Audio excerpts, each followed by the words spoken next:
Today, we're going to be talking about self-worth and the ways in which it is derived for human beings, ways we think that are maybe healthy, ways that are unhealthy, and especially like what's common in American culture, American society that we've seen with our own eyes, and maybe ways we think that it could improve for the better in the future.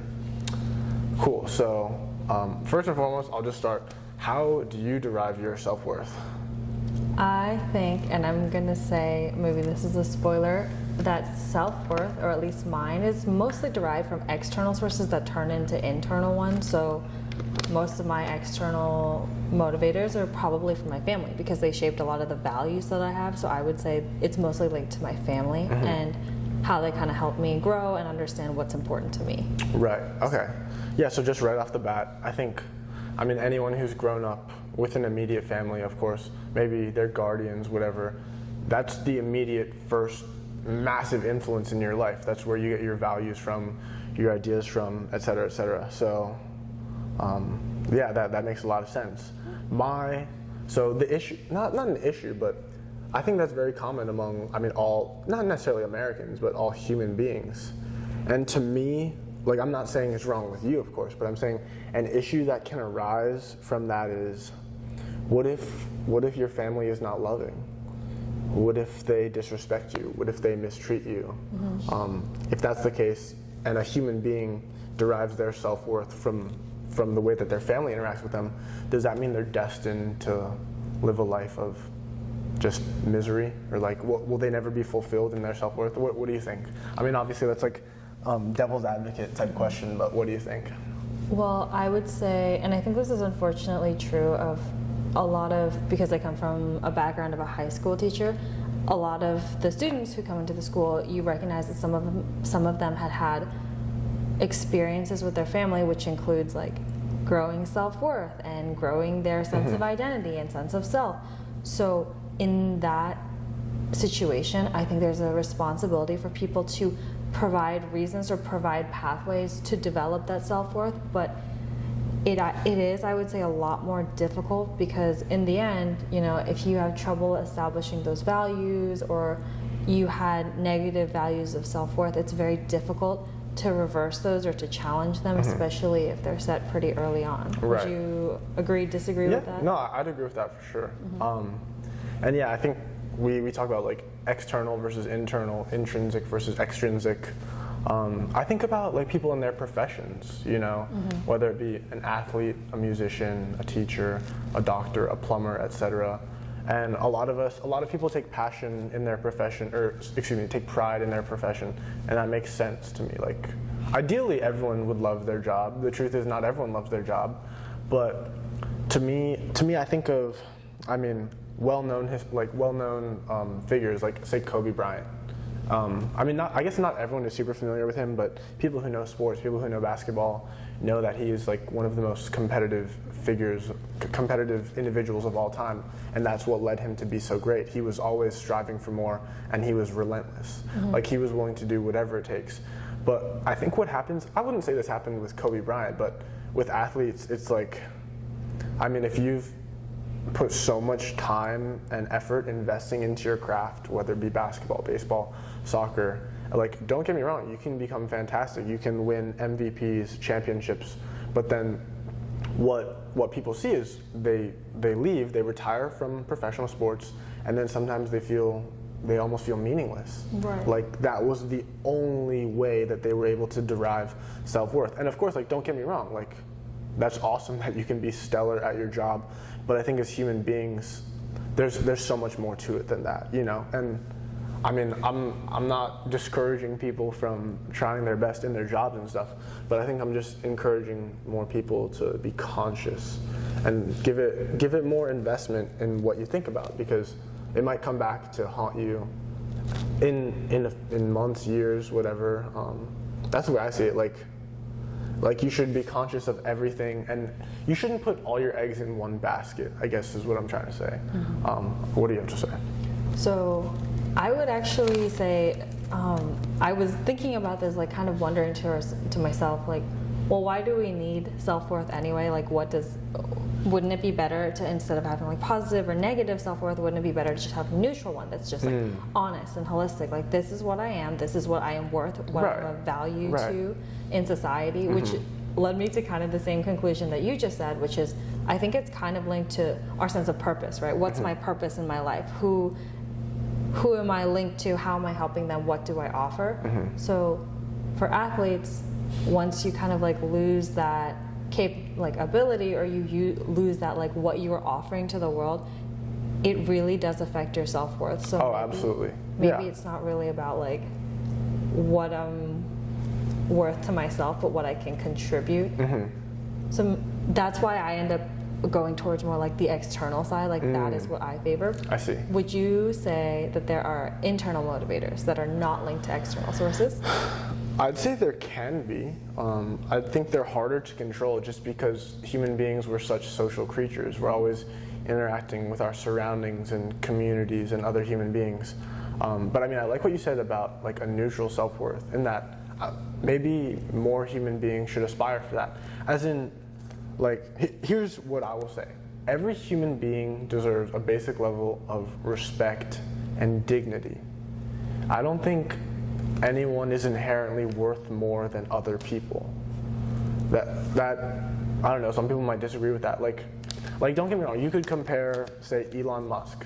Elon Musk is known as a pioneer. He's a tech savant. He's one of the global leaders in innovation, technology, etc. So if you think about his contributions to humanity, they're massive. If you're talking about like economics, etc., ideas, technology, innovation. Right. Or you could come, I don't know, me, or like a homeless person. Like, sure, I guess we haven't had as big of an impact on the world or anything, but in my personal opinion, at like a philosophical, just basic level, I'm not worth more than Elon Musk, and Elon Musk isn't worth more than me. We're all human beings, you know? So, like, I can say without a doubt, he's a better physicist, he's a better scientist, he's a better business person than me, but that doesn't mean he's better than me in any way, you know? Yes, I would. Well, okay, if you're taking the neutral look, of course, right? Like, every person's life should be equal and should be equally valued. But, and you know, this comes down to something that we talk about a lot in like pop culture, and what comes to mind for me is like emergencies. So whenever you see a situation where there's an emergency, you know, it's always women and children first, and then we have the other people, or maybe we're prioritizing the elderly. So we have, whether we know it or not, I think every person has their hierarchy. That's a really good point. I mean, yeah, I didn't really think about it in that dimension. Yeah, because if you put it that way, that's effectively, it's not a law, it's not a mandate written in stone, but it's just a tradition we have as a tradition we have as a society, and that doesn't. I wouldn't say that doesn't mean women and children are worth more than men, right? I mean, would you disagree, or? Well, on a societal level, maybe they are. Yeah, I guess so. Well, I don't know. Yeah, you make a good point, because I mean, children, of course, they represent the future. They represent innocence. They represent what the future can be. And of course, women can reproduce. I mean, obviously that's not their only quality, but women, they are the ones who like foster the children. And maybe it has to do with protection as well. Like, generally men are supposed to make the physical sacrifices and put themselves in harm's way to protect the women and children. That's the way I see it. So then I'm going to go slightly off topic, so maybe we can circle back afterwards. If we're talking about self-worth, I think that's something that's like really linked to motherhood, right? Like, my sense of self-worth comes from being a mother and providing for my children and taking care of them. Are you saying you, Katherine? No, or? On a societal level. Really? Theoretically, okay, right? Okay.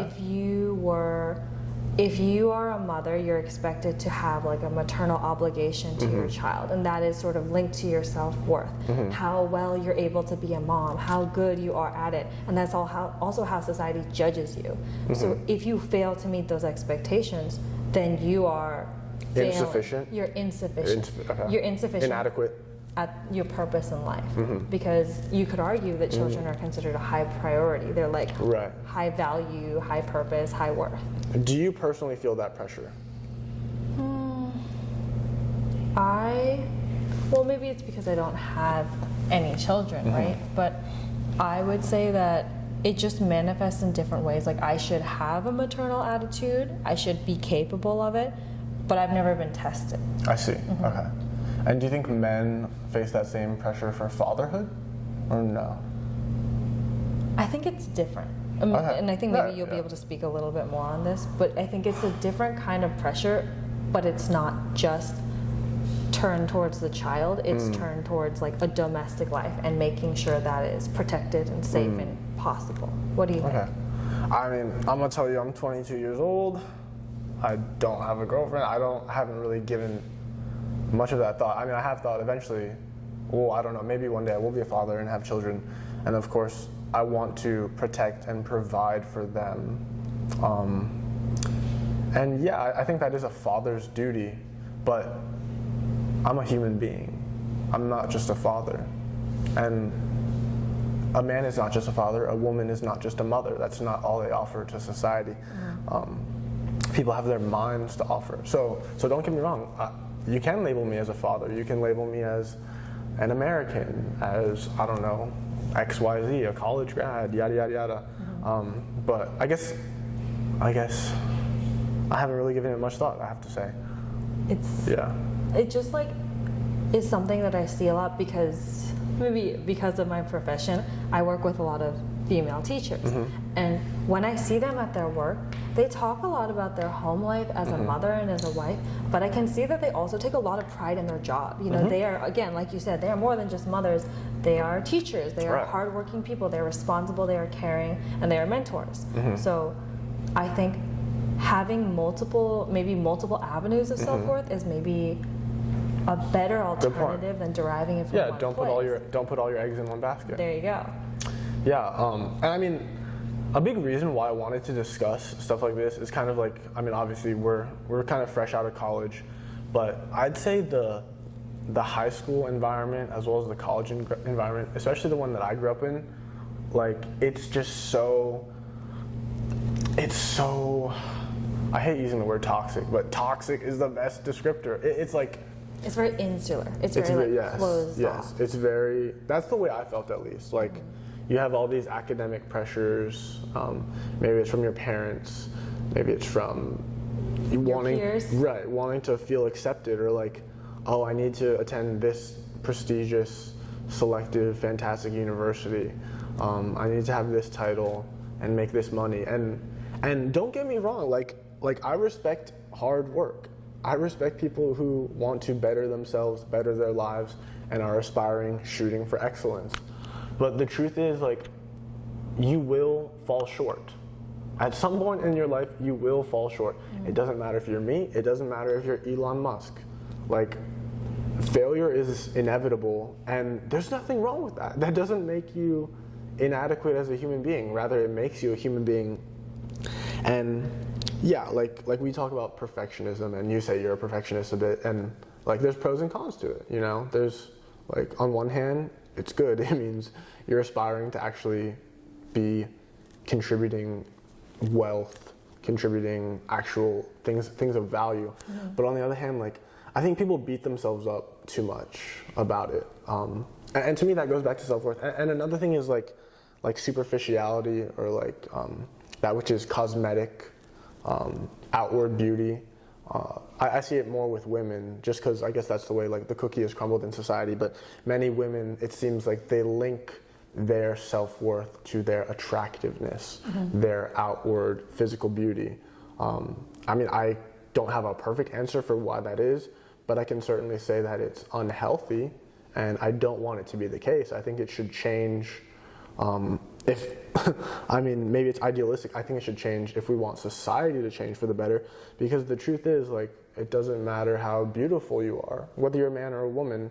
With age, we lose things. We've talked about it. Like, you begin to look different. Maybe you gain weight. Maybe you gain wrinkles, etc., stretch marks. And like, I think if we're so fed into beauty, sex appeal, yada yada yada, like there's no doubt that's gonna take a toll on your mind. You're gonna be like, damn, I'm not as good as I used to be. Like, I feel worse about myself. And obviously that's the world we live in right now, but I think that's a shame. And in order to change that world, we can't necessarily change the world, but you can change yourself. So just build healthier relationships. That's me like preaching, but I don't know. Do you have anything to say about that? Going along with the whole idea of like, oh, things change, right? So I think it's also valuable to every so often like take stock of how your self-worth has changed, because I think, maybe it's terrible to say, but I think, you know, pretty looking people at a certain age are allowed a certain level of vanity, and that is perfectly normal and okay. And I think it is something you should take pride in. Because of your age, because of your youth, because of your beauty, whatever you want to call it. But there's also a certain point where it is no longer of the same value to you that it used to be. It is something different. It is not something you need anymore. And I think maybe that's our mistake, trying to put all of that expectation at the same time and expecting it to stay constant. Right. It's never going to stay constant. Yeah. But there are other things that you can contribute, right?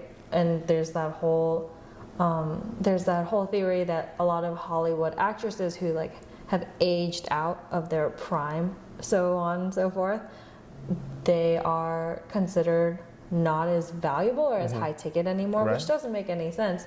They are perfectly capable. They still have perhaps not even more skill, because now they have experience. So you could argue like your self-worth is just different now. It's not more or less. So that goes along with that whole idea of like a neutral self-worth. My self-worth is different. I'm being honest about what has changed about me, but I can still take pride in the things that have changed and appreciate the things I don't have. Yeah, that's awesome. Well said. Thank you. Yeah, I mean, I'm not gonna tell people how to live their life, but I guess if I had to give like a prescription, I think the healthiest thing you can do is prioritize yourself. Don't be too selfish. You need to look out for yourself. If you enjoy doing it and it's not destructive to yourself, then do it. That being said, you also have to care for others and challenge yourself at times. And just because you fail, it's not the end of the world. Simultaneously, just because you succeed, that doesn't mean you're on top of the world. You can always work on improving yourself, but have a healthy standard mindset, relationship with your goals. That's what I'd say. And to bounce on your coattails a little bit to go along with that, maybe the only kind of self-worth that you could always advocate for is like recovery from failure. You can always take pride in like, oh, I might have not fallen down once or twice, but I can always get back up. And that is something that I think everyone can benefit from, regardless of where you are in your life, who you are. I think that's very beneficial and important to consider in your self-worth. Yeah, agreed.